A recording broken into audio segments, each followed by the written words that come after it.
চিন্ময় প্রভুর গ্রেফতারি, হিন্দু আইনজীবীদের উপর অত্যাচার এবং মন্দিরে মন্দিরে হামলার পর এবার হিন্দুদের তীর্থযাত্রাতেও বাধা বাংলাদেশের। ইসকনে ৭০ জন তীর্থযাত্রীকে ভারতে ঢোকা থেকে আটকে দিল ইউনুসের অভিবাসন দফতর। হিন্দু নিপীড়নে কি এবার ধর্মাচরণে বাধা দেওয়ার নতুন পন্থা ইউনুসের?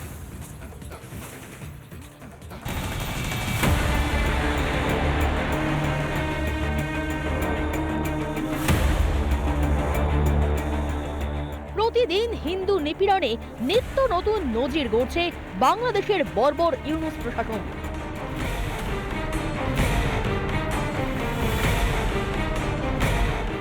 চিন্ময় প্রভুকে গ্রেফতারির দুঃসাহস, একের পর এক ইসকন মন্দিরে হামলা, ইসকন সদস্যদের ব্যাংক অ্যাকাউন্ট ফ্রিজড, হিন্দু আইনজীবীদের ওপর মিথ্যে মামলার মতো ঘটনা ঘটেছে আগেই। এবার সনাতনীদের ধর্মাচরণেও বাধা দেওয়া শুরু করল মৌলবাদী ইউনুস প্রশাসন। সূত্রের খবর, বেনেপুল সীমান্তে ৭০ জন হিন্দু তীর্থযাত্রীকে ভারতে ঢুকতে বাধা দিয়েছে বাংলাদেশের পুলিশ অভিবাসন দফতর। ৭০ জন ইসকন ভক্তকে ফেরত পাঠানো হয়েছে, তাদের ফিরিয়ে দিয়েছে বাংলাদেশের ইমিগ্রেশন বিভাগ। তারা শনিবার বেনেপুল সীমান্ত দিয়ে ভারতে আসার উদ্দেশ্যে এসেছিলেন। তাদের গন্তব্য ছিল প্রথমে মায়াপুর, তারপর বৃন্দাবন। শনিবার দিনভর ও রবিবার দুপুর ১২টা পর্যন্ত অপেক্ষা করিয়েও তাদের ভারতে আসার অনুমতি দেওয়া হয়নি। ৭০ জনেরই তীর্থযাত্রাকে সন্দেহজনক মনে হয়েছে ইউনুসের অভিবাসন দফতরের। একদিকে যখন গোটা বিশ্বে চিন্ময় প্রভুর মুক্তির দাবিতে স্লোগান উঠছে, তখনই বাংলাদেশের ইসকন ভক্তদের বাধা দেওয়ার ঘটনায় উদ্বিগ্ন এপারের ইসকন ভক্তরাও। যারা আটকে পড়ে আছে তারা যেন এখানে আসতে পারে। হ্যাঁ, আমি চাচ্ছি যাতে কোনো সরকার এখানে আসার ব্যবস্থা করে দিক তাদেরকে। আমি চাচ্ছি অত্যাচারিত যারা হচ্ছে তাদেরকে এদেশে নিয়ে আসা। বাংলাদেশে যেটা হচ্ছে সেটা একদমই ভালো হচ্ছে না, মানে হিন্দুদের প্রতি যে অন্যায় অবিচারটা হচ্ছে সেটা একদমই ভালো হচ্ছে না। সেটা আমাদের এখান থেকে প্রতিবাদ জানানো উচিত সবাইকে। সনাতনী প্রতিষ্ঠান কখনো সন্ত্রাসবাদী হতে পারে না। তো ওরাই বলতে পারবে। আমার কিছু যখন আমাদের কিছু হোপ নেই, সেই জন্য হোপলেস সিচুয়েশনে আমরা দুই হাতে হাত তুলে পুরো বিশ্বতে আমরা এই সংকীর্তন করছি ভগবানের সামনে। ইসকনকে আইনি পথে নিষিদ্ধ ঘোষণা করতে গিয়ে ধাক্কা খেতে হয়েছে মোহাম্মদ ইউনুসকে। তাই কি এবার হিন্দুদের ধর্মাচরণ বন্ধ করার পরিকল্পনা করেছে মোহাম্মদ ইউনুস? বাংলাদেশের নিরাপরাধ ইসকন ভক্তদের বাধা দিয়ে কি ইউনুসের সেই শয়তানি অভিসন্ধির প্রথম ধাপ? শান্তিতে নোবেল পুরস্কার বললেই আমাদের সামনে যে ছবিটা, যার ছবিটা ভাসে, তার নাম মাদার টেরিজা। আর এখন নোবেল শান্তি পুরস্কার বললে যদি তার পাশাপাশি ইউনুসের ছবিটা ভাসে, তাহলে নোবেল প্রাইজে বোধহয় কোনো জায়গায় মূল্য কমে। ৭১ সালে দেশটির জন্মের পরই দুর্যোগে দুঃসময়ে সর্বদা বাংলাদেশের পাশে দাঁড়িয়েছে ভারত। বাণিজ্য থেকে চিকিৎসা, বাংলাদেশের অস্তিত্ব টিকে আছে ভারতের ওপরই। অথচ সেই বাংলাদেশেই আজ ধর্মান্ধ মৌলবাদীরা প্রতিনিয়ত অত্যাচার চালাচ্ছে সনাতনীদের ওপর। মাটি কামড়ে বর্বরতার বিরুদ্ধে হিন্দুদের লড়াই চলছে। সনাতনের ভূমি ভারতবর্ষকেই তাদের পাশে দাঁড়াতে হবে। স্বাধীনতার নামে হিন্দুদের ওপর অত্যাচার চালালে ভাতে মরতে হবে। বাংলাদেশকে বোঝানোর এটাই মোক্ষম সময়। রিপাবলিক বাংলা। বাংলাদেশে বন্ধুর বাড়ি ঘুরতে গিয়ে কট্টরপন্থীদের বর্বরতার শিকার বেলঘরিয়ার এক হিন্দু। বাংলাদেশের থানায় সেখানে অভিযোগ জানাতে গিয়ে ইউনুসের বর্বর পুলিশের কাছে উল্টে হেনস্থা হতে হয় এই যুবককে। হিন্দু এবং ভারতীয় পরিচয় জেনেই হামলা, অভিযোগ আক্রান্ত যুবকের। ভয়ঙ্কর অভিজ্ঞতার সঙ্গে করে গুরুতর জখম অবস্থায় দেশে ফিরলেন ওপার থেকে আসা এপার বাংলার যুবক।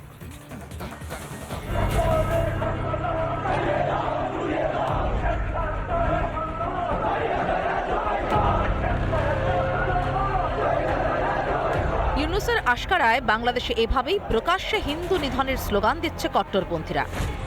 শুধু মুখে নয়, দিকে দিকে হিন্দুদের উপর হামলা করে তা কাজেও করে দেখাচ্ছে জামাতি মৌলবাদীরা।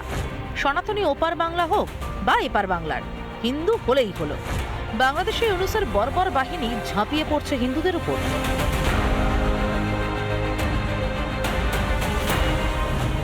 এবার বাংলাদেশে বন্ধুর বাড়ি ঘুরতে গিয়ে কট্টরপন্থীদের হামলায় গুরুতর জখম হয়ে দেশে ফিরতে হলো পশ্চিমবঙ্গের এক হিন্দুকে। গেদে সীমান্ত এলাকায় বন্ধুর বাড়ি গিয়ে দুষ্কৃতীরা তার উপর হামলা করে, কেড়ে নেয় টাকা পয়সা, মোবাইল। প্রতিকার পেতে বন্ধুর পরামর্শে থানায় লিখিত অভিযোগ দায়ের করতে যান ওই হিন্দু যুবক। সেখানে তাকে এলাকার মৌলবাদীরা বাধা দেয় ও হুমকি দেয়। ইউনুসের বর্বর পুলিশ তাকে সহযোগিতার বদলে হয়রান করে। তার কাছে জানতে চাওয়া হয় কেন তিনি বাংলাদেশে আসতে গেলেন। প্রাণ হাতে নিয়ে ভারতে ফিরে ভয়ঙ্কর সেই অভিজ্ঞতার কথা শোনালেন আক্রান্ত সায়ন ঘোষ। আমি তো দুটোই ছিলাম, ইন্ডিয়ান হিন্দু, তো আমাকে তো বাঁচানো তো দূরের কথা, আরো মানুষ অ্যাড হয়েছিল মারার জন্য। ইউনুস সরকার যে বলে এক্সিস্ট করে আমার তা তো মনে হয় না, কোনো সরকারই যে এক্সিস্ট করে ওই দেশে আমার মনে হয় না।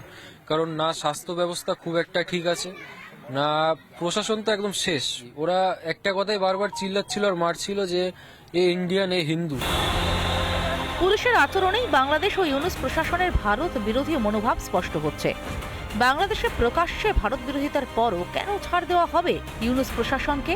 কেন ইউনুস ও জামাতকে তাদের জায়গাটা দেখিয়ে দেওয়া হবে না? বাংলাদেশের জামাতি ইসলামের মদতে যে সরকার চলছে, তারা যে কতটা সাম্প্রদায়িক বা ভারত বিদ্বেষী এটা তার প্রমাণ পাওয়া যাচ্ছে। আমাদের মাননীয় মুখ্যমন্ত্রী দেশ বিরোধী যারা বাংলাদেশপন্থী ভারত বিদ্বেষী ভোটের লোভে তিনি কোনো মন্তব্য করছেন না, তাদের কোনো পদক্ষেপ নিচ্ছেন না।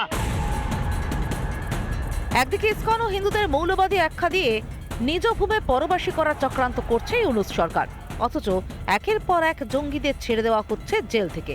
এমনকি লুৎফুজ্জামান বাবরের মতো আরো বেশ কয়েকজন দাগি জঙ্গিদের মুক্তি দেওয়ার প্রস্তুতি শুরু করেছে ইউনুস প্রশাসন। চোখের সামনে আরো একটা পাকিস্তান হওয়ার পথে বাংলাদেশ। এখনই ইউনুসকে শিক্ষা না দেওয়া হলে আর কবে?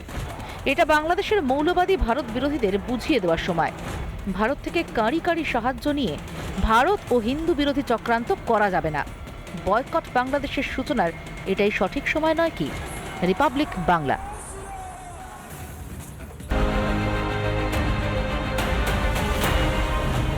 এবার বাংলাদেশে বন্ধুর বাড়ি ঘুরতে গিয়ে কট্টরপন্থীদের হামলায় গুরুতর জখম হয়ে দেশে ফিরতে হলো পশ্চিমবঙ্গের এক হিন্দুকে। গেদে সীমান্ত এলাকায় বন্ধুর বাড়ি গিয়ে দুষ্কৃতীরা তার উপর হামলা করে, কেড়ে নেয় টাকা পয়সা, মোবাইল। প্রতিকার পেতে বন্ধুর পরামর্শে থানায় লিখিত অভিযোগ দায়ের করতে যান ওই হিন্দু যুবক। সেখানে তাকে এলাকার মৌলবাদীরা বাধা দেয় ও হুমকি দেয়। ইউনুসের বর্বর পুলিশ তাকে সহযোগিতার বদলে হয়রান করে। তার কাছে জানতে চাওয়া হয় কেন তিনি বাংলাদেশে আসতে গেলেন। প্রাণ হাতে নিয়ে ভারতে ফিরে ভয়ঙ্কর সেই অভিজ্ঞতার কথা শোনালেন আক্রান্ত সায়ন ঘোষ। আমি তো দুটোই ছিলাম, ইন্ডিয়ান হিন্দু, তো আমাকে তো বাঁচানো তো দূরের কথা, আরো মানুষ অ্যাড হয়েছিল মারার জন্য। ইউনুস সরকার যে বলে এক্সিস্ট করে আমার তা তো মনে হয় না, কোনো সরকারই যে এক্সিস্ট করে ওই দেশে আমার মনে হয় না। কারণ না স্বাস্থ্য ব্যবস্থা খুব একটা ঠিক আছে, না প্রশাসন তো একদম শেষ। ওরা একটা কথাই বারবার চিল্লাচ্ছিল আর মারছিল যে এ ইন্ডিয়ান, এ হিন্দু। পুলিশের আচরণেই বাংলাদেশ ও ইউনুস প্রশাসনের ভারত বিরোধী মনোভাব স্পষ্ট হচ্ছে। বাংলাদেশে প্রকাশ্যে ভারত বিরোধিতার পরও কেন ছাড় দেওয়া হবে ইউনুস প্রশাসনকে? কেন ইউনুস ও জামাতকে তাদের জায়গাটা দেখিয়ে দেওয়া হবে না? বাংলাদেশের জামাতি ইসলামের মদতে যে সরকার চলছে, তারা যে কতটা সাম্প্রদায়িক বা ভারত বিদ্বেষী এটা তার প্রমাণ পাওয়া যাচ্ছে। আমাদের মাননীয় মুখ্যমন্ত্রী দেশ বিরোধী যারা বাংলাদেশপন্থী ভারত বিদ্বেষী ভোটের লোভে তিনি কোনো মন্তব্য করছেন না, তাদের কোনো পদক্ষেপ নিচ্ছেন না। একদিকে ইসকন ও হিন্দুদের মৌলবাদী আখ্যা দিয়ে নিজ ভূমে পরবাসী করার চক্রান্ত করছে ইউনুস সরকার, অথচ একের পর এক জঙ্গিদের ছেড়ে দেওয়া হচ্ছে জেল থেকে। এমনকি লুৎফুজ্জামান বাবরের মতো আরো বেশ কয়েকজন দাগি জঙ্গিদের মুক্তি দেওয়ার প্রস্তুতি শুরু করেছে ইউনুস প্রশাসন। চোখের সামনে আরো একটা পাকিস্তান হওয়ার পথে বাংলাদেশ। এখনই ইউনুসকে শিক্ষা না দেওয়া হলে আর কবে?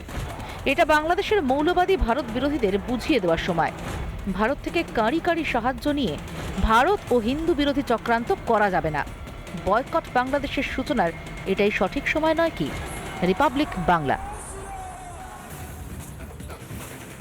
ইউনুসের আশকারায় বাংলাদেশ জুড়ে বারবারন্ত মৌলবাদীদের হিন্দু নিপীড়নে তৈরি হচ্ছে নিত্য নতুন নজির। ক্রমাগত ভারত বিদ্বেষ ছড়িয়ে মগজ ধোলাই করা হচ্ছে বাংলাদেশিদের। আরও একটা পাকিস্তান হওয়ার পথে কি বাংলাদেশ? বয়কট বাংলাদেশ শুরু করে ইউনুসকে শব্দ করায় এটাই মোক্ষম সময় দাবি তুলছেন ভারতের অপমানে ক্ষুব্ধ দেশবাসীরা।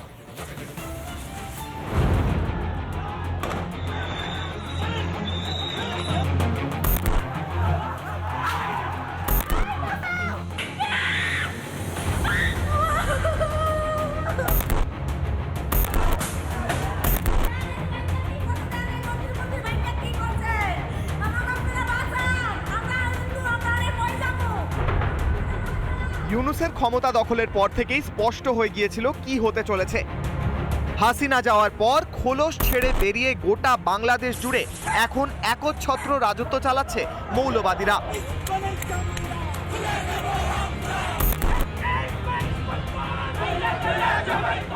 ইউনূসের আশকারা পেয়ে বাংলাদেশে শরিয়া আইন আনাই তাদের এখন প্রধান লক্ষ্য।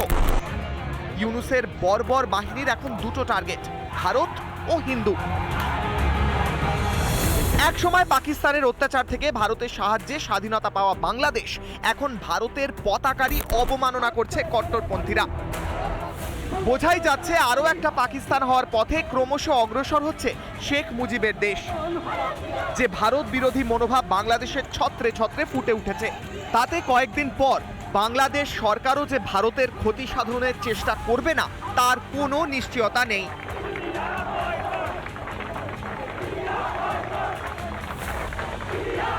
পাকিস্তানকে ভারত এতদিন যে ভাষায় বুঝিয়ে এসেছে, বাংলাদেশকেও কি ঠিক সেই ভাষাতেই জবাব দেওয়ার সময় আসেনি এখনো? শান্তির নোবেলধারী ইউনূস উঠতে বসতে বাংলাদেশে অশান্তি ছড়াচ্ছেন কোন উদ্দেশ্যে? ইউনূসের পৃষ্ঠপোষক ডিপ স্টেটের মাথাদের আসল লক্ষ্য ভারতের ক্ষতি সাধন নয় তো?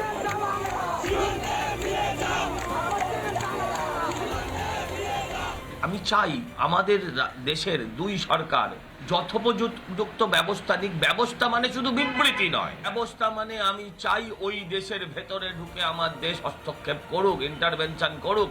তাতে যদি মিলিটারি অপারেশন হয় তাহলে মিলিটারি অপারেশন হোক। বাংলাদেশকে জব্দ করার চাবিকাঠি রয়েছে ভারতের হাতেই। আমদানি রফতানি থেকে শুরু করে চিকিৎসা সহ এক একটা দানার জন্য ভারতের ওপর নির্ভরশীল বাংলাদেশ। ভারতবাসী চাইলেই বাংলাদেশকে তার আসল জায়গা দেখিয়ে দিতে পারে। সনাতন আদর্শে দীক্ষিত ভারত সহিষ্ণুতা রাখতে জানে, কিন্তু চোখের সামনে হিন্দু ভাইদের অত্যাচার ও ভারত মাতাকে অপমান ভারতীয়রা সহ্য করবে না। ভারতের ধৈর্যের পরীক্ষা নিয়ে আগুনের সঙ্গে খেলছেন ইউনূস। ভারতে বয়কট বাংলাদেশ একবার শুরু হলে বাঁচতে পারবে ইউনূস ও তার বর্বর বাহিনী? রিপাবলিক বাংলা। নানা ধরনের কন্টেন্ট দেখার জন্য লাইক করুন, শেয়ার করুন আমাদের ফেসবুক পেজ, সাবস্ক্রাইব করুন আমাদের ইউটিউব চ্যানেল। পাশাপাশি অন্যান্য ব্রেকিং নিউজের জন্য অবশ্যই চোখ রাখুন রিপাবলিক বাংলায়।